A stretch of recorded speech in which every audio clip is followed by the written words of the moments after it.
Hi everyone, welcome to our Facebook page. Look at this beautiful keychain. Let's make it at home. For that we are going to take this blue color of nylon thread and we need this circular ring. After this, tie knot around the ring one after another. Make a loop and cover the entire ring like this. Remove the end of the nylon thread like we're doing here. But for more decoration, we're also putting this beautiful bead. So we are putting these white color of 3 beads and then repeat the same process. We're going to pull it like this and it will get this beautiful design. Now repeat the same process over and over again. Tie a knot, so make a large loop like this. Pull it tightly and tie a knot like we're doing here. Similar way, repeat the same process. We're going to tie 2 to 3 knot like we're doing here. Now cut the extra thread using scissors like this and fix it using fire and look, it's done.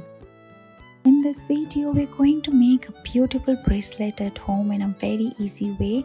We need this earbuds, so stick this nylon thread on the top of the stick using fire. Now we're going to roll the thread on the stick like this. Now remove the thread gently like this. You will get this beautiful knot. Here we are going to use these green color of beads and repeat the same process. We're going to roll the thread on this stick and remove the thread like this, and you will get this knot and put the bead and repeat the same process, and look, you will get this beautiful bracelet at the end. Finally, we are going to tie a knot, so make a hole like this and remove the end of the thread like we're doing here and tie this knot gently. When you pull and push, and look, it's done.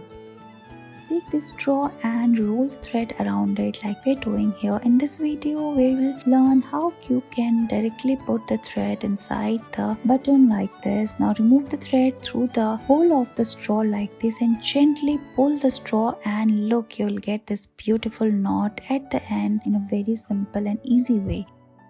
In this video, we are going to make this beautiful flower design using nylon thread. We are taking pink and green color of thread, so hold it like this and tie 2 knots from one end. Similar way, we are going to repeat the same process from other end as well. Tie 2 knots using pink nylon thread. Finally, we are going to combine both of the thread together like this and tie a knot. Pull them like this, and look, your flower design is ready. Thank you so much for watching this video.